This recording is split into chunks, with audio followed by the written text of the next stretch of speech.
back to another of welcome back of Barter Black Podcast. Light on Black Connect and Grow Together. Oh, I was early. I had already. Welcome back to another episode of the Black Barter Podcast, where we shine a light on Black entrepreneurs, innovators, and visionaries who are reshaping the way we build, connect, and grow together. I'm your host, Daphne Marie, and today we have a powerful conversation lined up with someone who is making waves in food education, sustainability, and community impact. She's the founder and CEO of What the Sprout, Quandra Gray, and she's transforming the way we think about access to fresh food, urban farming, and how growing something small like microgreens can spark big change. Get ready to be inspired, educated, and empowered. Hey, Quandra, how you doing today? Hi, Daphne. I'm well, thank you. Good, good. And you can hear? I can hear you well. I can hear you fine. Okay, good. We probably looks like we got a little lag in it, but that's fine. Okay. So we're just gonna go ahead and jump right on in. All right. So your founding story is so moving, starting what the Sprout as a tribute to your grandmother and a response to growing up in a place where growing food wasn't an option. Can you share more about how that personal journey shaped your vision for the organization? Yeah, sure. So I grew up on the west side of Baltimore, Baltimore City, Maryland. And if you don't know, west side of Baltimore homes typically are bigger, the backyards are bigger than the east side homes. And that matters because I have family on the east side and west side. So I grew up on the 800 block of Harlem Avenue. Backyard was huge. And I remember going out playing in the dirt. My grandmother, all five of her children, and some of her grandkids even stayed there. I grew up in that house up to a certain age, but I was always in the backyard. And I remember playing in the dirt, pushing it around, pulling up weeds and, you know, analyzing it. I played with a lot of stray dogs. I have three now. That's how much I love them. But I wish when I was a child, someone had showed me how to cultivate my own food. At least give me some seeds and some soil to practice growing, even failing. But at least introducing me to that, to an opportunity to grow some food. And okay, so I grew up on the west side of Baltimore, moved to the south side, moved to the county eventually. I had a career in marketing, communications, design, visual design, been in it for like 15 years. And I remember maybe 2 years before I started with the Sprout, I kept saying, man, I really wish I could go play in the dirt. I hadn't had any gardening experience whatsoever. I had never really grown anything except maybe playtime in school when we played with like those llama beans. We grew little vines on llama beans. And I kept saying, I want to go play in the dirt. I want to go be with community, which means I wanted a garden. But I am a renter and I didn't have really an enclosed space to create that garden.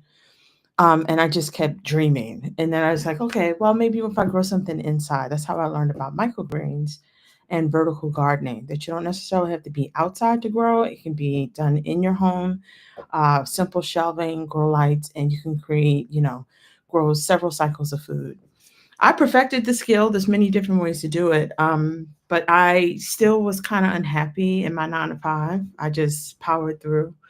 But when my grandmother passed away, August 2023, August 19th, all of my family was surrounded her as she transitioned. I think I decided that day I just need to start living. I need to quit my job and go do what I want to do. I was really unhappy. And so she passed away in August 2023. I officially started with the Sprout October 2023. I left my job and I jumped in full time, full time growing. And I was like, I'm going to combine. Oh, so throughout my career, I love teaching. I love transferring knowledge. Whatever I know, if somebody wants to know how to do it, I take great pleasure in teaching people what I know. But officially, I was an adjunct instructor at community college When I was at Girl Scouts, I had some mentees, So I combined my knowledge of growing vertically with my love for teaching, and I created What the Sprout. Didn't have a full on business plan. I just said, you know, we're gonna figure it out as we go. The money will come. But my initial business model was to become a hovering educational system over or a solution for STEM and agricultural like subjects for school districts. So when they needed someone to come in and talk about agriculture and STEM into the classrooms, I was building my way up to be that solution long term. Like, oh, Quandra is the one to do it. And then I would build from there. Well, in October 2024, things started to shift a little bit. Um, we had a new administration, and there was talks about what was getting ready to happen with our educational system. Um, and it affected a lot of other things with my business, but I had to pivot. I'll stop there. So from a little girl, as an adult, wishing I had learned to grow something, I strongly desired to be in agriculture, but I was just stuck on a scarcity mindset, and I didn't move. I just like, okay, I'll just do this 9 to 5 and garden in the house. And then when my grandmother passed away, I was inspired to get up and start living and doing something with my passion. And we're here today. That is awesome. And you know what? I just believe in divine intervention. You said you lost your grandmother on August 19th. And guess Yeah. what today's date is? Full circle, 2 years to the Yo, date. I didn't even realize that. Oh my goodness. Wow. Yes, Okay. ma'am. It's August 19th. So your grandma watching over you, girl. Oh, wow. I didn't even put those together. We mostly focus on her birth, Mhm. her birthday. But today is the Yeah, day. Yeah. 2 years ago, we lost our yeah. girl. Yeah. So look at God, look at God. You've designed these main workshops and educational programs to fit into classrooms, homes, and workplaces. How have you tailored your approach for such diverse environments and what you most in those different settings? Well, that's a really good question. Okay, so you have your skill sets, right? Mine is it's soft skill sets. Mine is being able to uh basically get along with most people. Like I know how to step back from grievances or issues and look at big picture things, even when if I have an individual, or, I have a problem with individuals, or we have differences of opinions. I know how to step out of the emotional side and look at things logically and then deal with the situation. I'm pretty good at that. So this is a really good question because the way I build my programs is base. This is what I'm teaching. This is what the end result will be. Here are the parts and pieces, here are the tools, and here are the bullet points of knowledge. I take that and I can apply it to any type of setting. So any base experience I give anybody, it's a workshop or program. Programming is I am working with the same group of people over several weeks. We have a design curriculum. Something like we have, so microgreens grow within like 10 days, okay, 7 to 10 days, and they're ready to harvest. So if I'm with them over several different weeks, we're going to have several different growth cycles. First is a workshop, which typically is like a one touch. We are together for 60, 90 minutes, maybe 2 hours. Um, but every single one of my workshops, every single one of my programs, of course, has an experience. You are not just listening to me lecture. I'm engaging. You are touching some of the greens. You have a harvest experience, meaning you are cutting the greens away from substrate. So, and children are require high energy. Um, they require a lot more hands-on activities. In fact, I like it actually because they're really curious, very inquisitive, and so have to be much more engaging. But adults are much more interested in the details and mostly the science of things. And so I go from really playful, very light in the knowledge that I'm, transferring, to very detailed knowledge. Sometimes people have never grown anything, but they ask me questions like, "What's the best light to use?" You don't even know what type of lights they are. Why don't you just use the sun? Is what I would say. So, we would take this base language, this base plan of interaction and tools that I have to, teach people about. We either go in depth in knowledge if it's an adult setting, or we go very light and fun and bubbly, and we're just getting really dirty when it's with kids. And then sometimes we go in between because of family dynamics.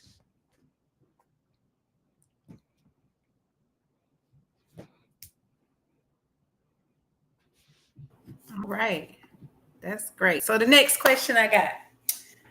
Hold on a second. All right. All right. Food deserts are clearly a major focus for your work. What successes or challenges have you encountered when helping communities with limited access to fresh? Yeah, that's a really good question.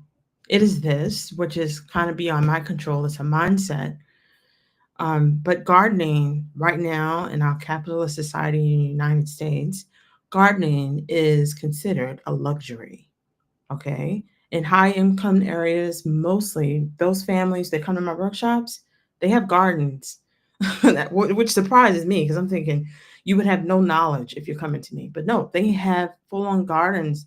They just want to have the experience with me or with the Sprout or with microgreens or all of those things. But then when I go to most of the time, high food priority areas that are known as food deserts, are the residents mostly are lower income or working class.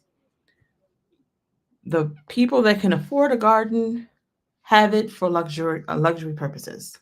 They just grow it. Oh, I just like to grow my potatoes and my kale, and I give it away to my community. And then here we are with people that, some of the community members that may get assistance, like food stamps, where gardening would benefit them the most. But due to the time constraints, the juggling of, childcare, school, multiple jobs, probably, no one wants to commit. No one has the time to commit. Can't even begin to think of committing time to growing and cultivating food. It is considered a luxury. So the challenge is, well, I learned later. Of course, I jumped out there thinking, oh my gosh, I'm going to change the world and help the world and get everybody to grow. Adults say, baby, I'm not doing that, especially if they're like over 50. They will scold me. I'm not doing that. Like, how dare you even think that I would?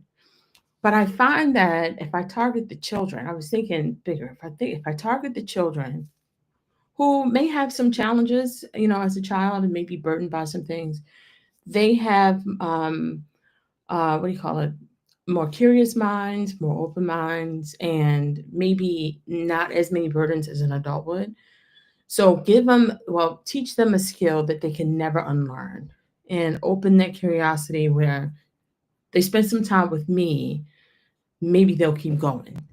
I will tell you one fail that I don't like about what I do and how I do it is as a solopreneur, I haven't been able to successfully cultivate a community where I can go back to the community members that I've interacted with and say, here's more seeds, or what else would you like to know, or come back and get more knowledge. Let's go to the next level. And that's something I'm certainly working on as with the Sprout turns 2 this year, October 23, is to be more connected with with community members so that I can see or I can help them grow in their skill set. So yeah, so I find that I like targeting children more than the adults because I know that they're learning something that I didn't have as a child. And two, they get in a skill that they can never unlearn. They get in the skill and the practice, which is transformational impact. It's not, I didn't teach about it virtually. They actually did it with their own hands. We harvest the food. So we sow the food, we sow the seeds, we grow it, and then we harvest it. And I would bring food in, and we would incorporate what we grew into the food that they ate. So they have that full experience over several different weeks. They can never unlearn that skill.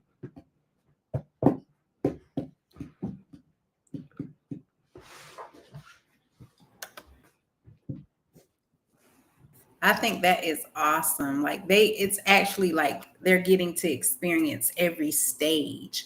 Like, right now, most of our kids just see us go in the grocery store and buy food. We buy what we're going to eat, but they're actually growing it. And I feel like it helps them appreciate it more too. Oh, I'm growing my own food. I love it.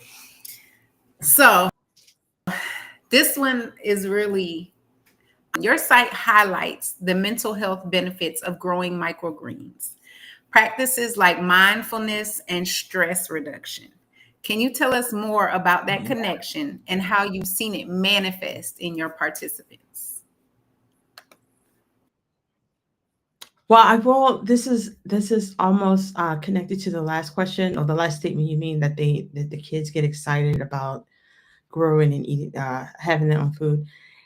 When they first learn, when I come in, and like the program director says, "Oh, she's coming in. She's going to teach you how to grow vegetables." They're like, "Vegetables," and they almost condemn me for coming in. I think assuming I would waste their time with something boring.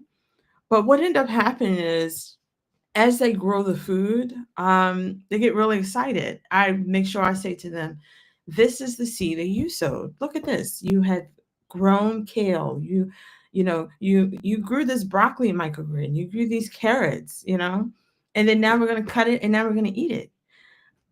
The excitement around cultivating something that you've probably never seen before, like microgreens, but cultivating something that they can eat got them really excited. And so maybe like the first or second cycle of growing, they were like, "Oh, we gotta eat that."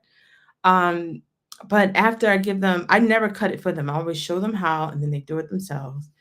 I bring in doing these like workshops or programs.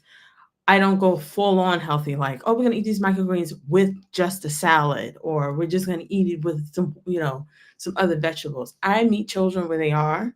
So I would bring in pizza, I would bring in meatballs.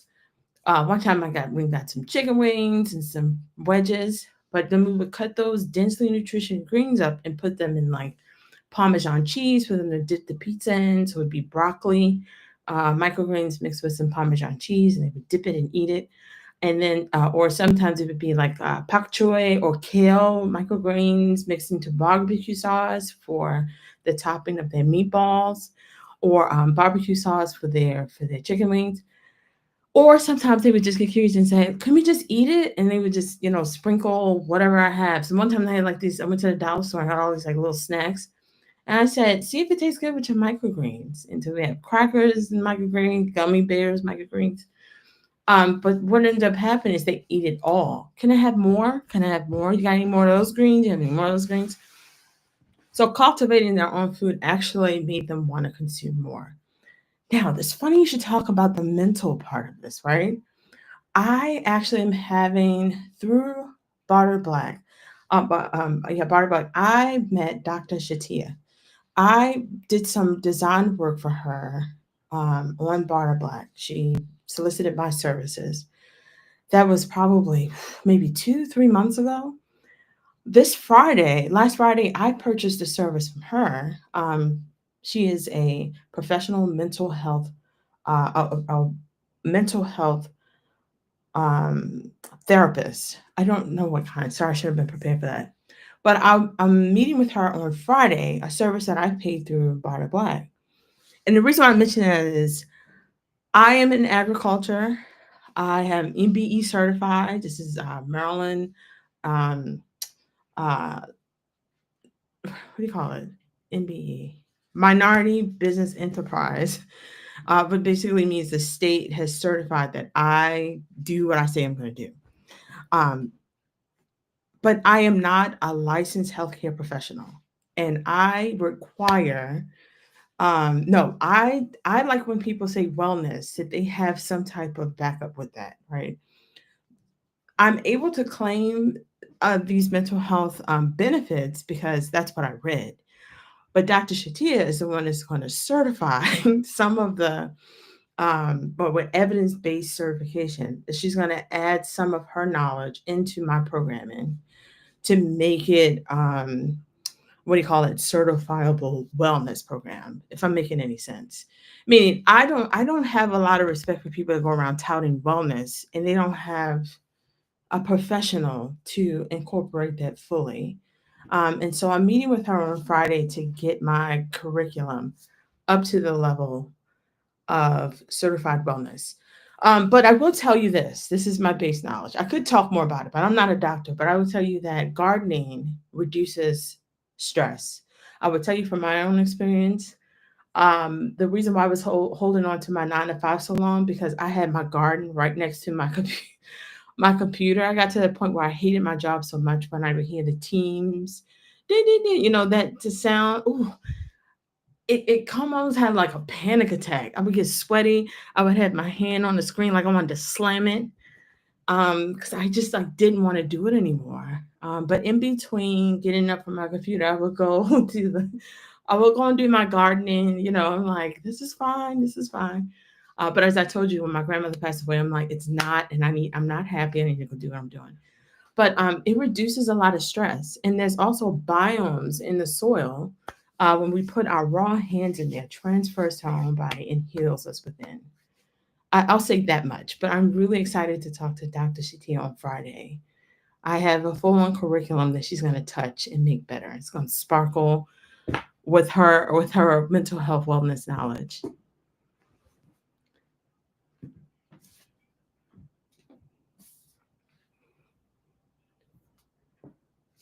So I'm glad you mentioned your minority business enterprise because you're also certified as a disadvantaged business enterprise, a small business enterprise, and a women's business enterprise in Maryland. Yes, So ma'am. how have those certifications influenced your ability to partner with institutions or access funding Yes. for your social impact program? Okay. Now, Dr. Oh, Daphne. Oh gosh. Okay.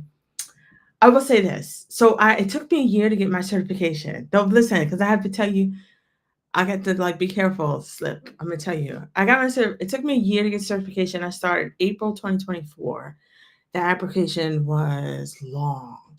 Interview with this. And I'm like, why all this? Like I understood MBE, but I didn't pause to completely understand the benefits of why they were putting you through the ringer.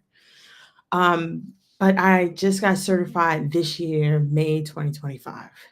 Okay. And I'm going to just say this part. All right.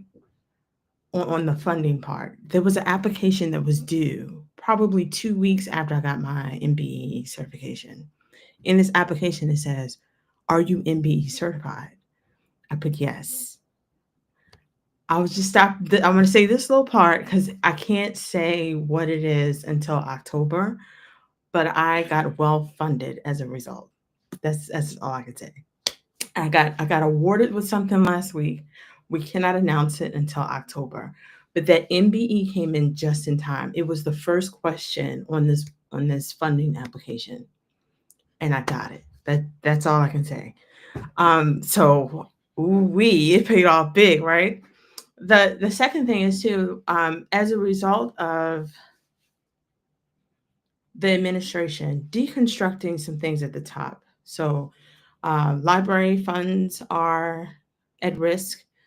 Nonprofits are at risk. Okay, even some government funded initiatives are at risk. These were my customers. Government, community leaders, nonprofits. These are the people that paid me so that our community members can benefit from my services. Well, when their money started to get tricky, they started to tighten up. And the MBE certification opened up an opportunity for me to pivot and still stay on brand and on mission, which is to teach people how to grow their own food.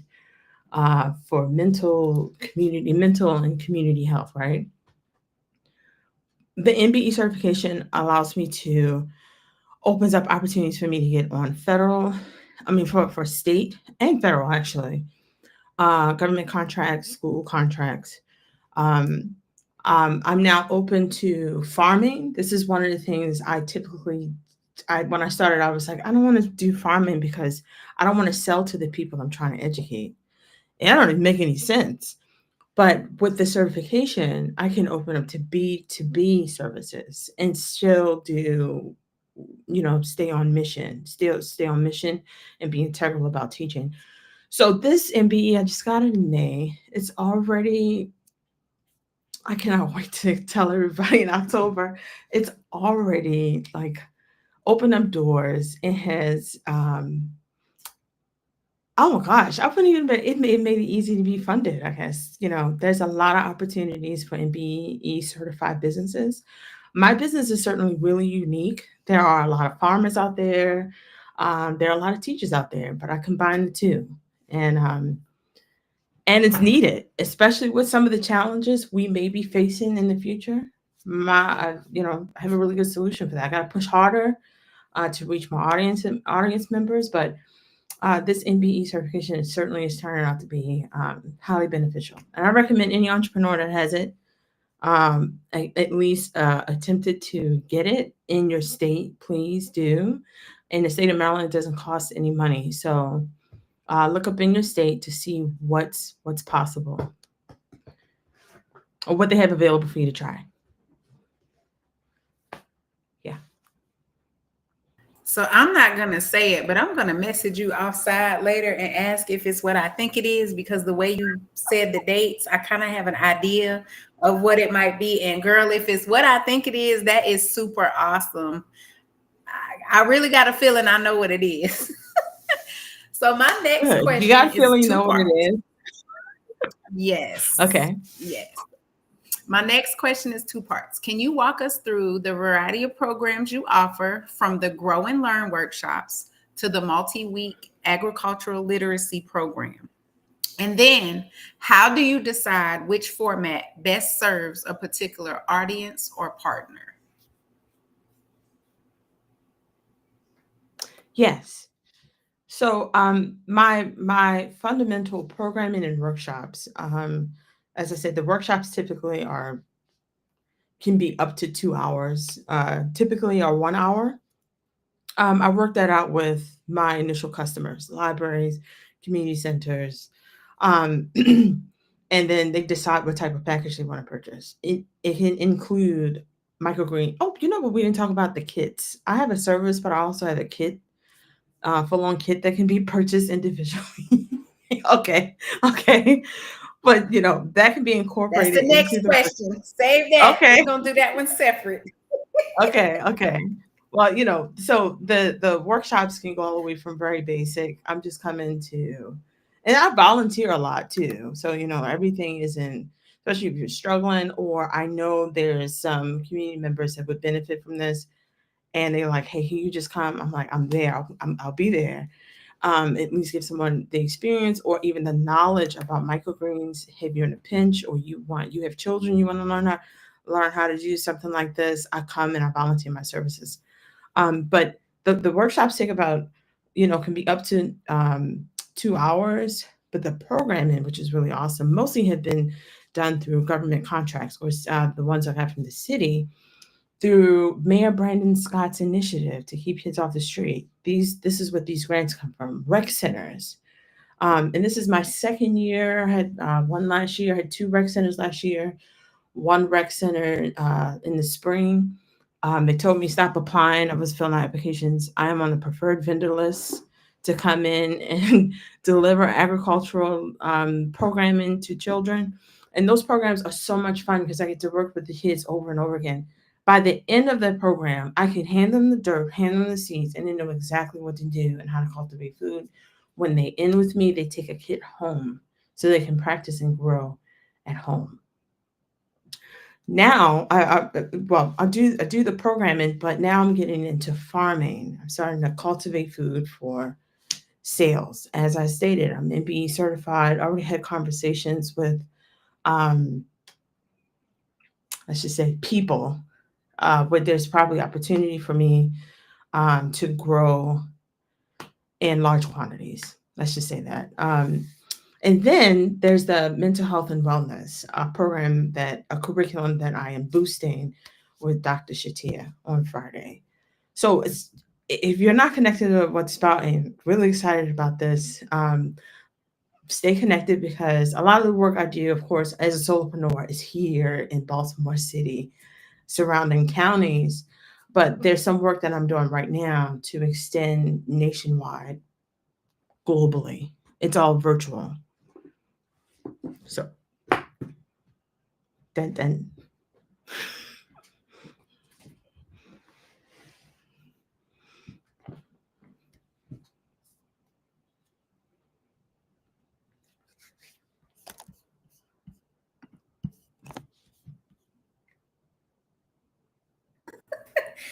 All right. I love it. I can't wait for the expansion.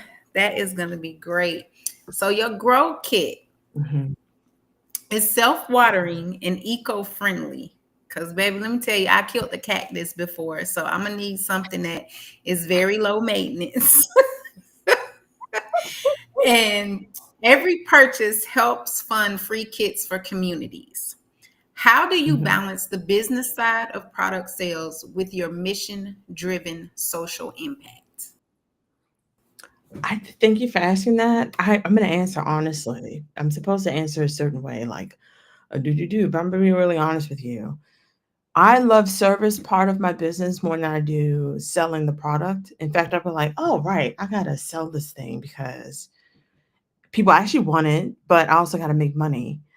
But what fulfills me is connecting with people, literally like playing in the dirt with children.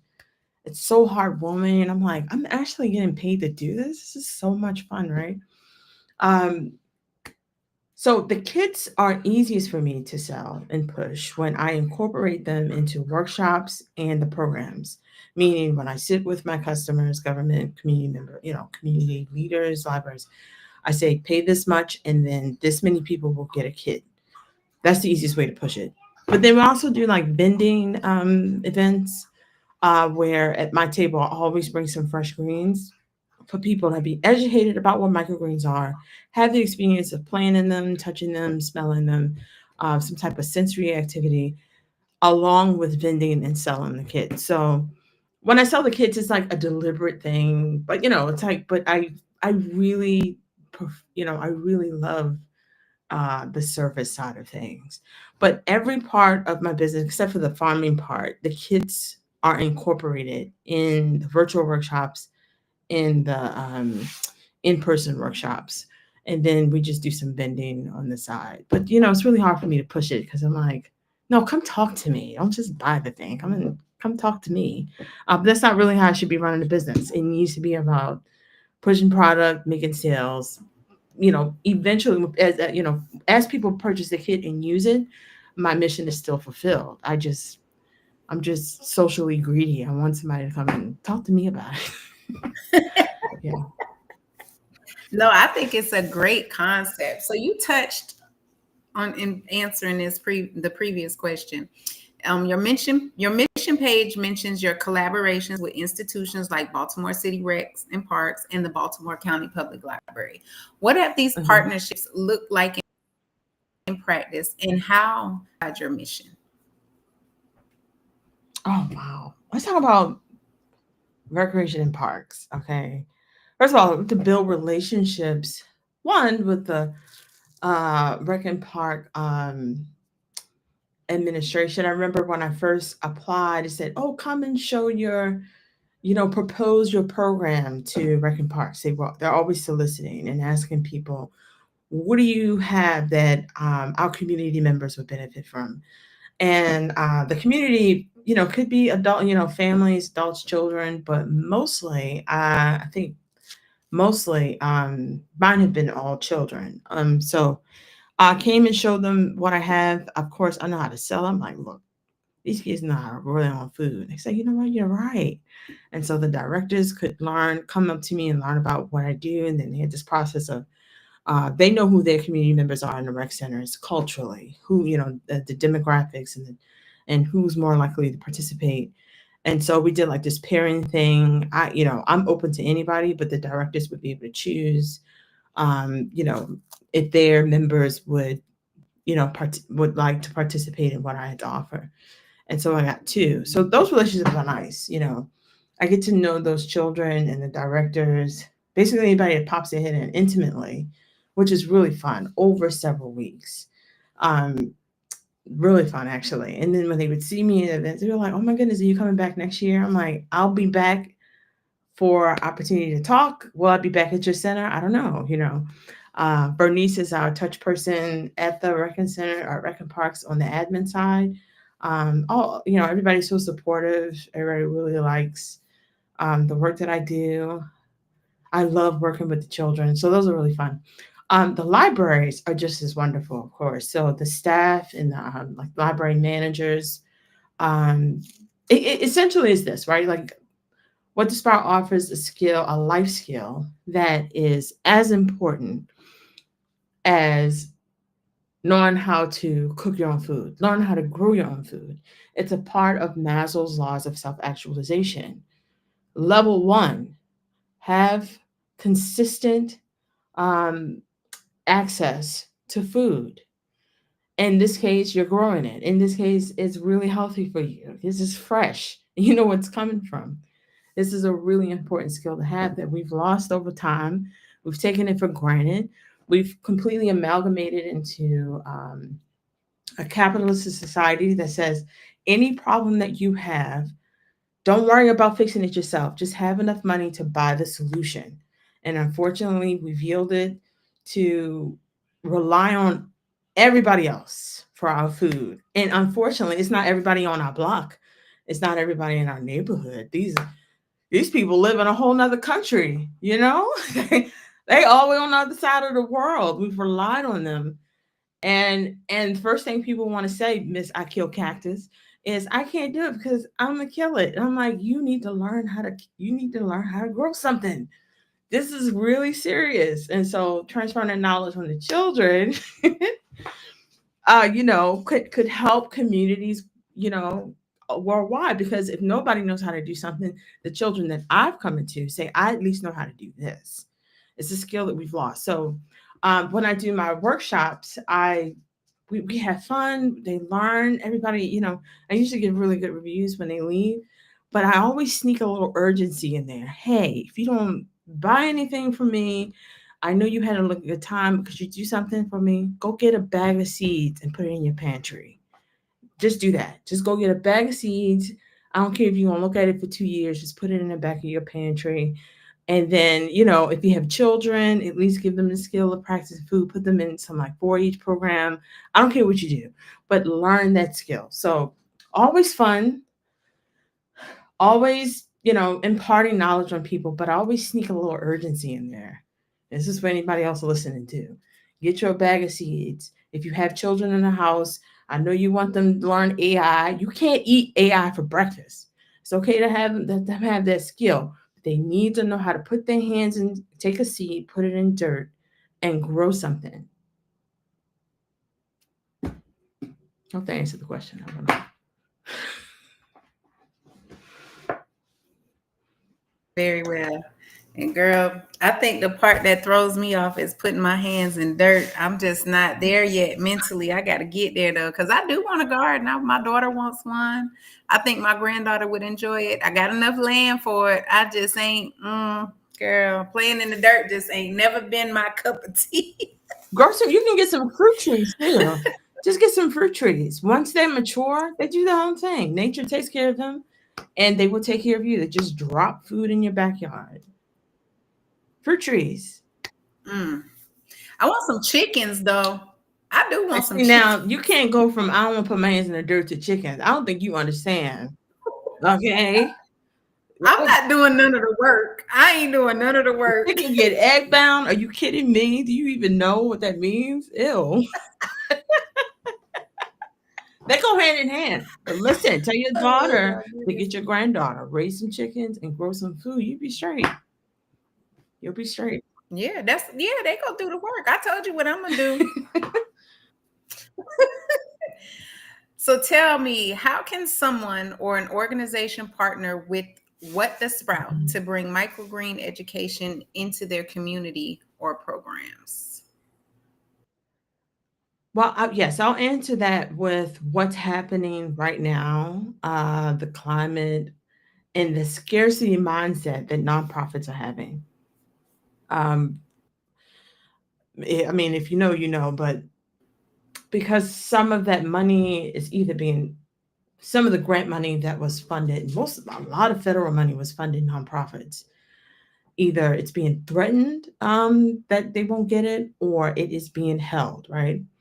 And so, because I have relationships with enough nonprofits, I know that there's a scarcity mindset that's happening right now. I even got people emailing me, "Hey, can we put you in our grant?" Because if they had one initiative that had nothing to do with agriculture, they're hoping to expand their funding opportunities by adding, new things into their programming like agriculture. Um, so I would say yes, that's possible, but you can't just hit me up like that. This is a business agreement. You can't just be like, "Let me put your name on my stuff." Excuse me, we need a contract between us because I know how that goes. You get the money and only give me $5. That's not going to work for you. That's not going to work out for you. So if you are looking to expand your program, I am working with a community center to bring some program in. We are working on a couple of different grants to incorporate agricultural knowledge, agricultural practice. They're calling it change of behavior because I actually teach people how to do something that one reduces public health costs, ties into mental health and wellness. Food stamps might be eliminated for a lot of our population. It's estimated 177,000 people will be affected in Maryland. Get people growing right now, we would have the problem. We would solve the challenges of tomorrow by learning a new skill today. Okay, so I would help all that with nonprofits. You just talk to me. That's just on the grant fund and expanding your funding opportunity. But as far as working together, absolutely. I don't care where you are. We have a program right now. I've already piloted. Now I'm just trying to polish it with some more. As Dr. Shatir will be working with, I'm polishing it, but we can do virtual setups. We essentially ship you the kits or whatever tools you need. And then over the course of 10 days, we'll be working with you and your community members to learn how to cultivate that food, mixing in with some real therapy, depending on what type of group you have, behavioral therapists, mental health wellness therapists, yoga specialists. And then we, on the last day of the 10-day workshop, we will cultivate the food, we will harvest the food and prepare it in a meal. So I send some recipes ahead of time, and then you all can pick a meal, and then we would harvest it together and talk to a dietitian about the wealth of knowledge. So there's plenty of ways, virtually, physically, and funding opportunities. If you just want to expand, I'm in the state of Maryland as an MBE certified. I've already talked to a lot of funders. They're really excited for nonprofits that partner with me because there's no questioning about what I can do. Um, now we're just waiting to see if they get it. But that opportunity is there. You can't just shoot me an email. We got to set up a meeting and have a full-on contract about how we'll work together. But all those ways are possible.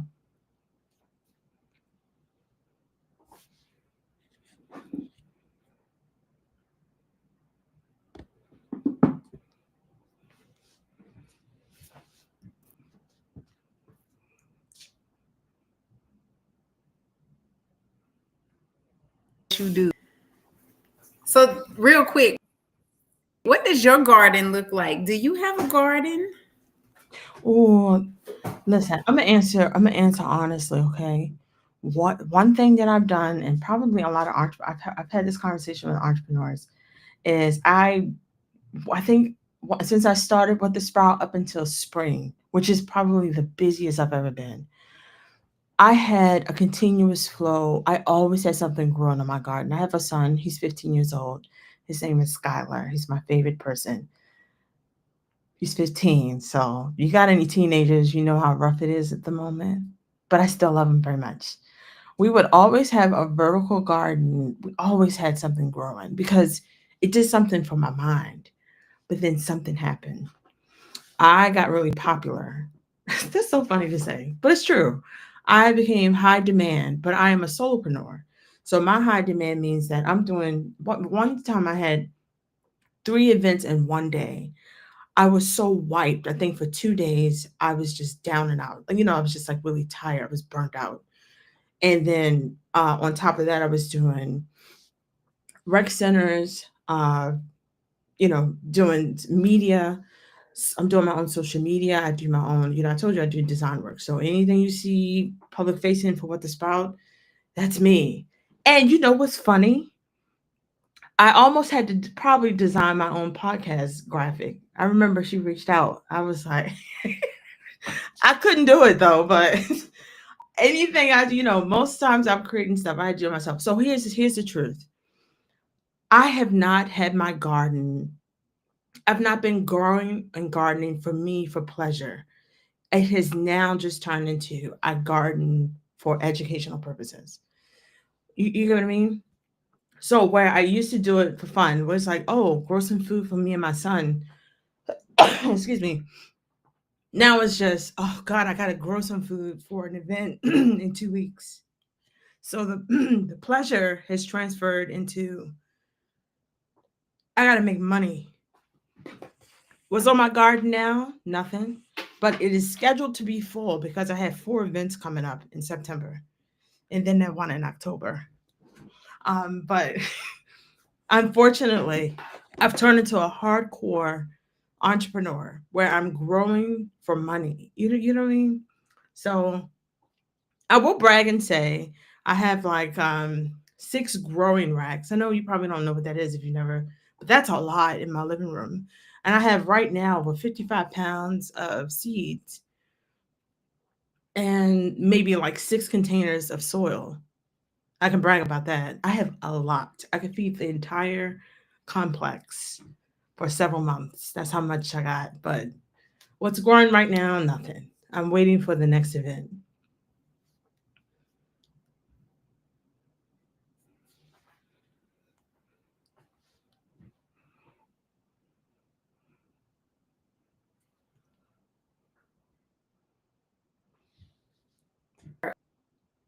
Are what we love to do and what is our money maker, we start to lose, that Yeah. peace that we get from it. But you've been able to Yeah. continue to keep your peace with it because you also are doing other things, the teaching and the giving back. So that's awesome. All right. Mhm. This is our last question to wrap up this great interview. So, looking ahead, what are your dreams for expanding what the Sprouts reach, whether it's new partnerships, fresh programming, or different locations? And how can listeners support that vision? Okay. Oh my goodness. So I've already said it, but I would like to expand on the virtual aspect of what the Sprout. Right now, all of my work has been in Baltimore, Maryland, Baltimore City, the heaviest. I'm from the city, and I just, I'm always thinking about little Quandra back when she was, the inner city kid Quandra, and how she just like playing around in the backyard, and she could be learning something. So I'm like always, scratching at opportunities to be in the inner city and working. But the growth and the one I'm really excited about, I've talked to several different mental health care professionals who said, "You bring that, you will not only will you do well, you would affect a lot of people," and that's the virtual programming. Essentially, just like this, we'd be sitting on a screen together, and they'd have the kits and all the parts that go with it. I have like digital products that go with the kits. But they get me live while they learn about growing the food, but then also be able to talk to a mental health professional. during the 10-day stretch that we'll be together. I call them office hours, but essentially everybody can log in at certain times as the plant grows, and they can grow their mind. I'm really excited about that because I love what I do, but I have not been able to scale. I would say that, oh God, so the thing I told you I can't tell you about last week, it solidified my mindset that, okay, I've paid my dues, meaning, that suffering part they say you got to do is entrepreneur. I've paid my dues. I found opportunity. I've built my community. I've built my network, and I have all the partnerships and people that that can help me propel forward. Now, as a business owner, um, wanting to be successful, be financially successful, and to continue the work that I do, I have to think about scaling. And this virtual endeavor that I've already piloted once, but now I'm like really digging in, would help me do all that, be financially well, financially healthy, help me to scale, and my reach would go across the whole United States, or even globally.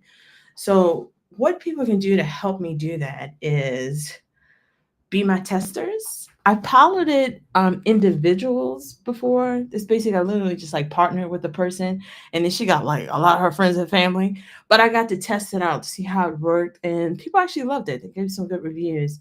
But now I want to pilot with groups. So if you're a healthcare professional and you're like in like a behavioral specialist, or even if you're in corporate and you're like, hey, we would really love to do something like this. The microgreens will go really well on a desk, in window sills, collectively, like on your rooftop, even maybe like in a little shielded area. But it doesn't need a lot of space to grow. If you are in human resources or you are in the healthcare profession, and you're like, I would like to try this for a discounted rate, I would pull you in so that I could do a couple of trials with groups to perfect this before we roll it out to the bigger population. And you just email me, just, hi with the Sprout, or, drop me a message on my website if you're interested, and we could talk about it. And go ahead and give your website and where they can follow you on social media real quick before we wrap up. Yes, whatthesprout.com, what the Sprout. It's what the Sprout on Facebook and Instagram. If you go to my website, my LinkedIn and everything is there. But my email is hi at whatthesprout.com.